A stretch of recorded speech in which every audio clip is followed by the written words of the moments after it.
So now we're going to begin our discussion of value and creating value. So value can be generated across levels of analysis of a firm. Okay?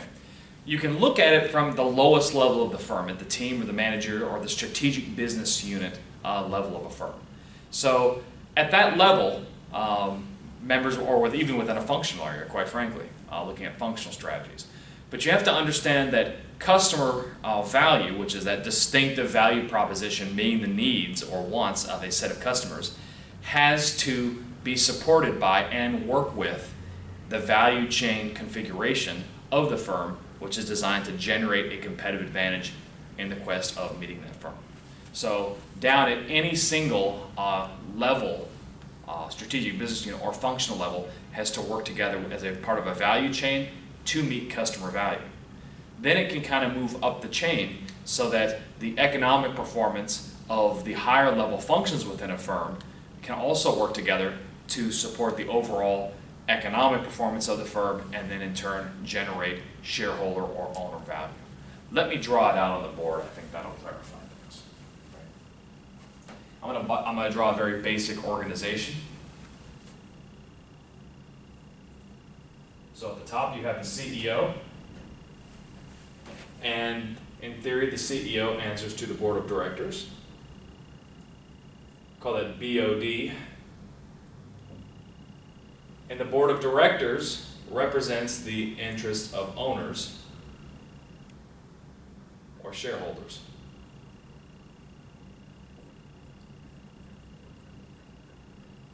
Okay. Now, the CEO, of course, has his or her functional staff. Hopefully you can see me.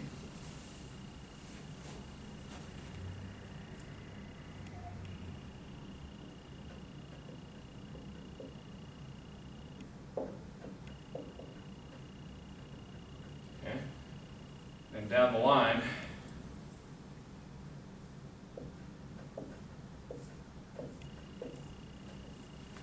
you have your strategic business units.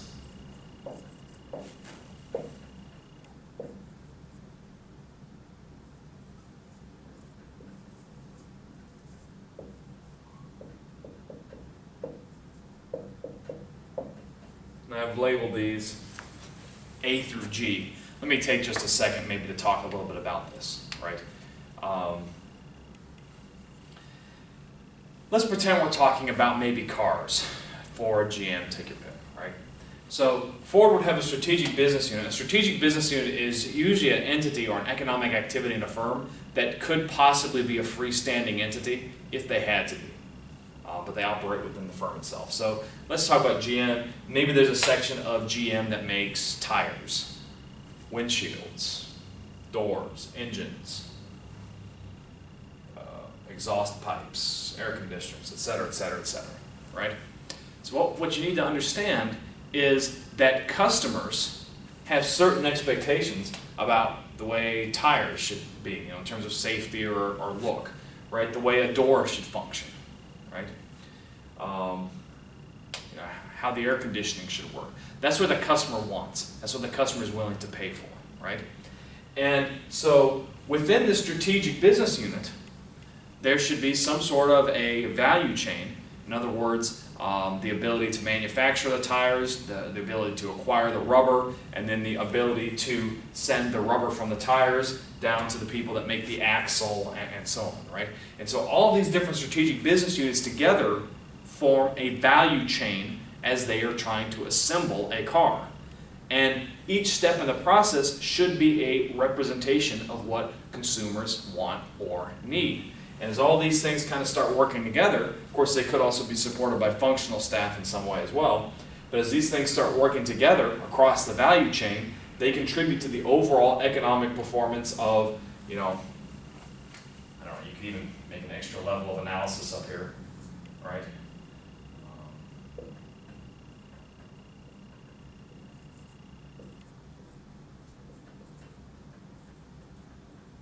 So you could talk about, I don't know, making cars, trucks, boats, tanks, and airplanes, whatever it is. And so making the tires, making the doors, all this kind of stuff, would support these other larger economic activities. And when these activities are doing well, that supports the overall economic activity of the firm, which, when the firm is making a profit, those profits are in turn distributed to shareholders. But one of the main takeaways I want you to have here is the fact that value is defined by customers. It is the customer that knows or thinks they know what they want, and it is up to the firm to design an organization and a value chain to best meet those needs. Okay? Now, your value proposition to a customer should be one of the following. It should be satisfying a new need. You've created a new market for a product that didn't exist before. Think of, I don't know, Facebook, for example, right? Facebook met an unmet need. People wanted to communicate and feel like they were part of a community without actually leaving their homes. So they satisfied a new need. You could better satisfy an existing need, like car manufacturers making more fuel-efficient cars, faster cars, better-looking cars. I mean, the need of a car is still there, but they're just doing it better. Satisfying an existing need for less. Walmart is a great example of this when it talks about value proposition. They sell all sorts of products for much cheaper than any of the competition. And also proposing a better quality-price ratio. Costco's a great example. You go and you buy like 50 rolls of toilet paper, but it's going to be cheaper, and that's going to be the softest toilet paper you've ever felt. So again, your value proposition is meeting a new need, so you make your own market, better satisfying an existing need, so we already know what the customers want, but we're just going to provide a product that's a little bit better, or service that's a little bit better. Satisfy that need for cheaper, or for the given price, you get better quality, or possibly better quantity. So, as I mentioned, firms can in many ways be seen as a value chain, i.e., this set of interrelated organizational activities and relationships which are necessary to create a product or service. So tires, doors, windshields, designed to create trucks, boats, tanks, airplanes, whatever. Okay?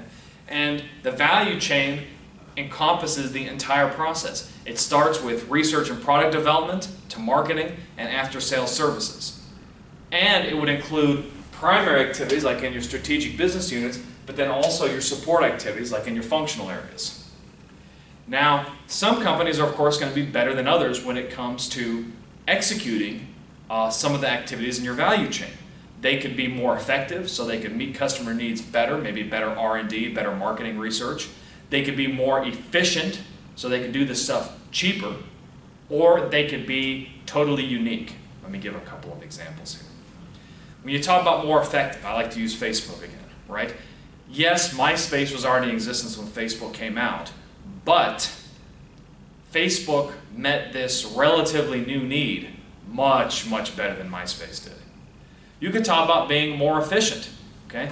Amazon is not always cheaper than Walmart, but it can get the stuff to you faster, and you don't have to actually go to a store to get the products, right? And they do that because they have a very, very strong value chain, from the warehousing to the delivery. And it could be something totally unique. I know a lot of people that go to Costco, for example, because they like the Costco products. And their value chain is unique because they get kind of high quality products that nobody else seems to have. So that's how you would have a unique activity of a value chain.